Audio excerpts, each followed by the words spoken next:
Doctor Abubakar मुबीन YouTube channel पे एक नई वीडियो के साथ आप लोगों से मुखातिब हूँ।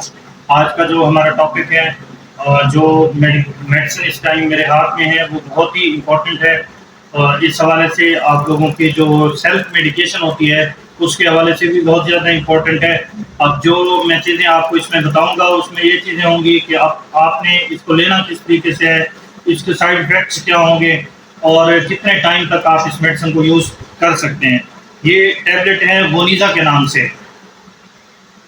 अगर कैमरा थोड़ा सा आपको क्लियर व्यू देता है तो उसमें वोनिज़ा जो है वोनोपेराज़ोन जो वोनोपेराज़ोन है वो क्या है, 2 डोजेज़ में अवेलेबल है, 10 मिलीग्राम और 20 मिलीग्राम। बेसिकली जो इसको क्लासिफाई किया गया है वो हमारी जितनी भी गैस्ट्रिक मेडिकेशंस हैं जो हम स्टमक के लिए लेते हैं, उन सब से एक अच्छी क्लास में डिवाइड किया गया है। ठीक है, बेसिकली हमने देनी कहाँ पे, जो गैस्ट्रिक अल्सर्स के पेशेंट होते हैं, ड्यूडेनल अल्सर्स के पेशेंट होते हैं, दोनों में दे सकते हैं। और तीसरा जो एच पैलोरी जिनका पॉजिटिव होता है उसमें भी दे सकते हैं। ठीक है, जो इम्पोर्टेंट बात है इसमें वो ये सोचने वाली है कि जो इसकी मेटाबॉलिज्म है वो जाके लीवर के अंदर होती है, तो लीवर के जो पेशेंट होते हैं, जो हाइपर सेंसिटिविटी के पेशेंट होते हैं या लीवर की कोई भी क्रोनिक इन्फेक्शन के पेशेंट होते हैं, तो उनमें इसकी डोज जो है वो एडजस्टमेंट लाजमी डॉक्टर जो है वो करेगा।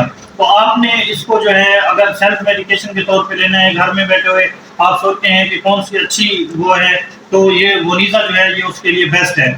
ठीक है, जो फार्मा कंपनी इसको प्रेजेंट कर रही है वो है हिल्टन फार्मा।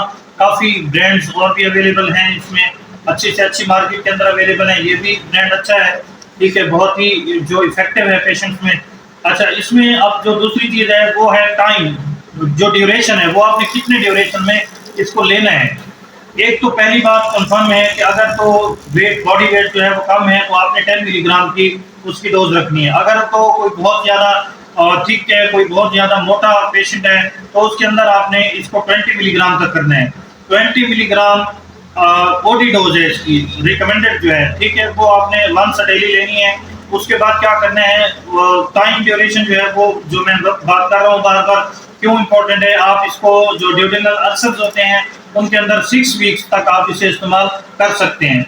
जो गैस्ट्रिक अल्सर्स होते हैं हमारे, उसमें आप 6 to 8 वीक्स तक भी काफ़ी पेशेंट्स के अंदर वो देते हैं। जो एसिडिक सिक्रीशंस होती हैं या गैस्ट्रो एसोफेजियल रिफ्लेक्स होता है उसको ये डिक्रीज करती हैं, डाउन करती है।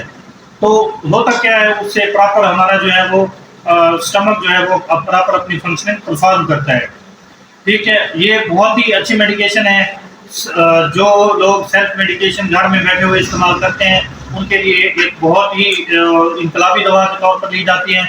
जो टाइम ड्यूरेशन है वो इम्पोर्टेंट है, आपने 6 to 8 वीक्स तक लेनी है। ठीक है, जो एच पैलोरी के पेशेंट हैं जहाँ पे आप उनके अंदर ट्रिपल रिजीम दे रहे होते हैं, वहाँ पे ये भी आप साथ में दे सकते हैं। ट्रिपल रिजीम में वही चीज़ें हमारी जो है फ्लैजिल और एमॉक्सिसिलिन वगैरह, एमॉक्सिल वगैरह, ये चीज़ें जहाँ पे क्लैरिथ्रोमाइसिन हम दे रहे होते हैं उसके साथ ही ये हम दे सकते हैं वोनाप्राज़ोल। तो ये काफ़ी अच्छी मेडिकेशन है इस हवाले से। तो इंशाल्लाह नेक्स्ट वीडियो के साथ फिर आपके साथ हाजिर होंगे।